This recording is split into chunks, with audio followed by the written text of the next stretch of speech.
ቤተሰብ ጉድ ሳይሰማ መስከረም አይጠባም አሉ የአገሬ ሰዎች። እንደው የምናየው የምንሰማው ነገር እንደው የአብርሽ ጉድ እንደው ጉዱ አያልቅም እኮ ቤተሰብ። እንደው የእናንተ ጉድ ግን መች ነው የሚያልቀው? አሁን ትላንትና ቡዜ ሄርሜላና ፍቅር ቀጠረቻቸው። እኔ ምክንያታቸው ምን እንደሆነ ራሱ አላውቅም። እንደዚህ አይነት ነገር ፈጽመሻል ወይ? ምን አይነት ጥያቄ ነው ቡዜ የምትጠይቅ ያለ ፍቅር? ምንም እኮ ጥያቄ እኮ አያስፈልገውም። አልጋ ላይ እኮ ተይዘዋል። ከአልጋ በፊት እኮ ከንፈር ለከንፈር ሲሳሳሙ እኮ አይተናል። ቆይ እኔም ያልገባኝ ነገር ማለት ነው ቡዜ በዚህ ደረጃ ለወንድምሽንም በዚህ ደረጃ ማለትም ሽፋን መስጠቱ አስፈላጊ ነው? ማለትም በዚህ ደረጃ አንቺ ከሄርሜላ ጋር አብርሽ እንዲሆን የፈለግሽበት ምክንያት እኔ አንቺ ራሱ የሆነ ኬዝ ያለሽ ነው የሚመስለኝ። የሆነ ከሄርሜላ የተመሳጠርሽ የሆነ የወደፊት ሀብቱ ለመቀማት የሆነ ምንድነው ሄርሜላን በገንዘብ ገዝተሽ ያመጣሻት ነው የሚመስለኝ።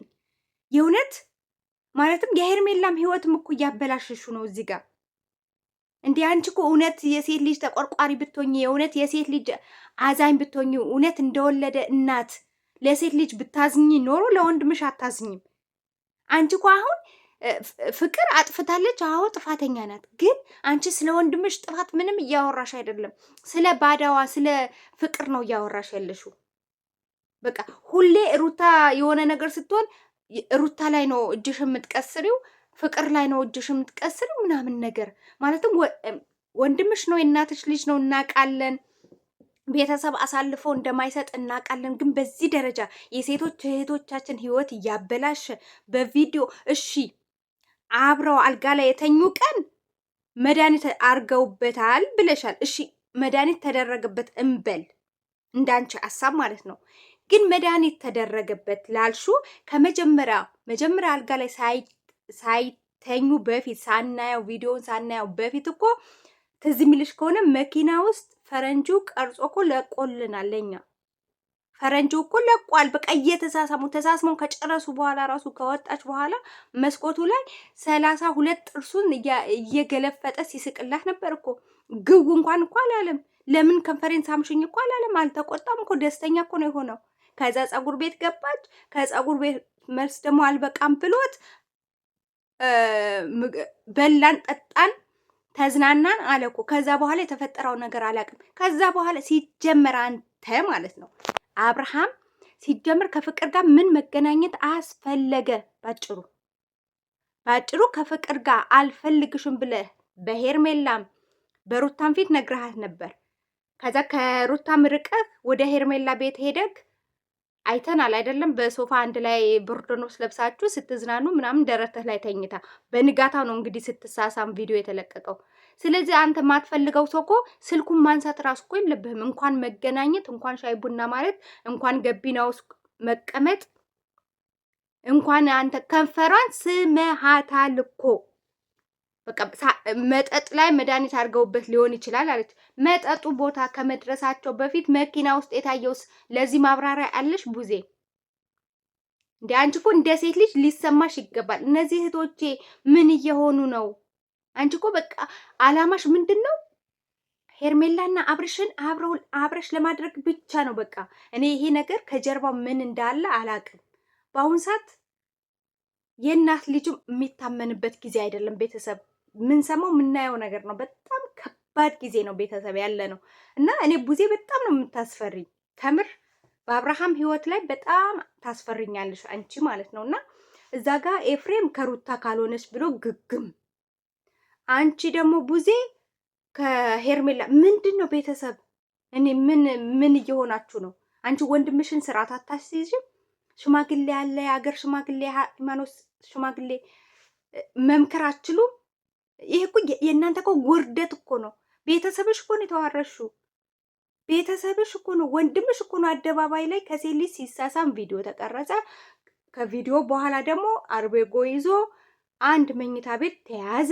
ከዚህ በላይ ውርደት አለ እንዴ? አንቺ እኮ በወንድምሽ ነው ማፈር ያለብሽ፣ በባዳ ልጅቷ አይደለም። ሕፃን ልጅ አይደለም እኮ አንቺ። በቃ ይሄ ሕፃን ልጅ ጠልፋ ወስዳ አስራ ምናምን አብራው እንደተኛች የሆነ ነገር አብልተውት ይሆናል፣ መድኃኒት አሰርተውበት ይሆናል።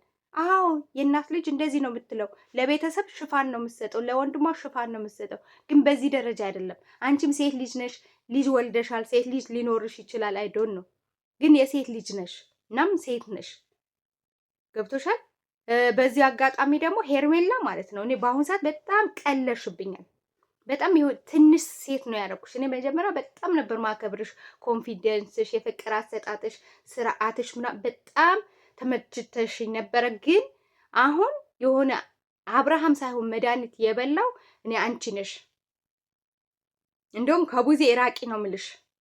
እንዴ ምንድን ነው ይሄን ያህል ለአብርሃም ይሄን ያህል ዋጋ መክፈል ያለባቸው ሴቶች ናቸው። ግን ቤተሰብ ምንድን ነው አብርሃም? ቆይ ምንድን ነው? የሆነ ወንድ እኮ ነው በቃ እንደማንም ሀበሻ ወንድ እኮ ነው። ሌላ እኮ ምንም እኮ ምን ይሄው የሚደነቅለት ነገር እኮ የለውም እኮ ምንም እኮ እኔ እንጃ የእውነት እኔ አንዳንድ ሴቶች ግን እውነት እኔ በጣም ግርም ነው የሚለኝ። እሺ ፍቅር እልህ ይዟት ሊሆን ይችላል እንዴ። ሄርሜላ ደግሞ በዚህ ደረጃ ደግሞ ግግም ማለት የለብሽም እኮ ይሄ ልጅ አባት ነው። በቃ ታዩ ተፋችው እንዴ በዚህ ደረጃ አንቺ አልወለድሽበት ምን አላሽ? በቤተሰብ አላለቀልሽ? ሽማግሌ ያልተላከ ቀለበት አላረገልሽ? ምን በቃ ፍቅረኛው እኮ ነሽ። ያኒ ዝም ብሎ ባጣቆይ ፍቅረኛው እንደው ምንም ግልጽ የወጣ እንኳን የለም።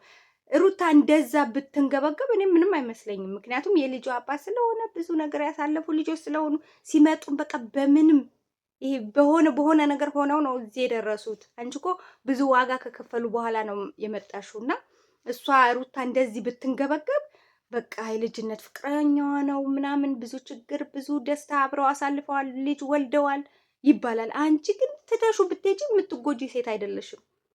በቃ የምትጎጂ ሴት አይደለሽም። ለአንቺ ምንም ሰው ሊያዝን አይችልም። ተነገረሽ ተመከረሽ አሰሚም ጭራሽ የቀኑብሽ በቃ ኮመንት ሲጻፍልሽ የተቀናብሽ ይመስልሻል። ግን እኛ ለአንቺ ቦታ ስለነበረን ነው። ግን አሁን ሰለቸሽን። ፍቅር እኔ ስሟና ፍቅር ምንም ሊገጣጥሙልኝላ አልቻሉም። በቃ የሆነ በጣም አስቀያሚ ሴት ነሽ ፍቅር ማለት ነው። በጣም ትደብሪያለሽ። እና ለፍቅር የምትወግኑ ሴቶች የእውነት ጥሩ አይደለም። ፈጣሪ ይቀጣናል ማለት ነው። እኛ የቀልድ አድርገን ለምንናገረው ንግግር በጣም ይቀጣናል። ማለትም እኛ ኢትዮጵያዊ ነን፣ አበሻ ነን፣ ሙስሊም ነን፣ ክርስቲያን ነን፣ ሃይማኖት አለን።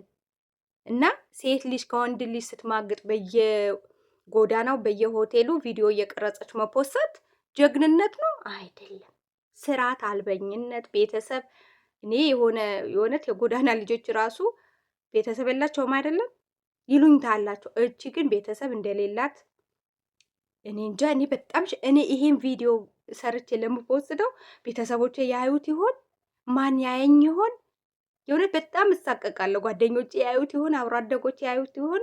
ብዙ ነገር አለ ታውቃላችሁ። እና እንኳንስ ከወንድ ተኝቼ ልፖስት ይቅርና በጣም እውነት አስቀያሚ ነገር ነው። እና ጀግና ነሽ አትበሏት። ልጅቷ እሳት ውስጥ አጨምሯት። ልጅቷን የጠቀማችሁ ይመስል እልህ ውስጥ አጨምሯት። ከዚህ ስራሽ ተቆጠቢ፣ ከዚህ ህይወት ውጪ፣ ልጅሽን በሰላም አሳድጊ ብላችሁ እውነት ወዳጇ ከሆናችሁ እውነት መካሪዋ ከሆናችሁ መምከር ነው እንጂ ያለባችሁ እናንተ ጀግና ብላችሁ ለምትጽፉት ኮመንት የእሷ ህይወት እየተበጠበጠ አሁን ይሄ ቀላል ነገር ነው። ሌላ ነገር ደግሞ እንግዲህ ሲጫወቱ ቪዲዮ ቀርጻ መልቀቁ አይቀርም። ይሄ በትንሹ ጀግና ነሽ የተባለችው ልጅቷ። ስለዚህ የልጅቷን ህይወት እያበላሻችሁ ነው ልላችሁ ፈልጋለሁ። ቤተሰብ ካጠፋውኝ ደግሞ ይቅርታ ቤተሰብ ማድረጋችሁ እንዳትረሱ። ምክንያቱም እኔ የመዳብ ቅመም ነኝ፣ ስደተኛ ነኝ። ወደፊት ደግሞ አገሬ ገብቼ ጥሩ ጥሩ ስራዎች እሰራለሁ። እንደነንትና እንደ መዳብ ቅመም ማለት ነው። የመዳብ ቅመም የትም መገኘት ያለባት ሴት ብትኖር የመዳም ቅመም ናት። እወዳችኋለሁ። ባይ አገሬ ልጅ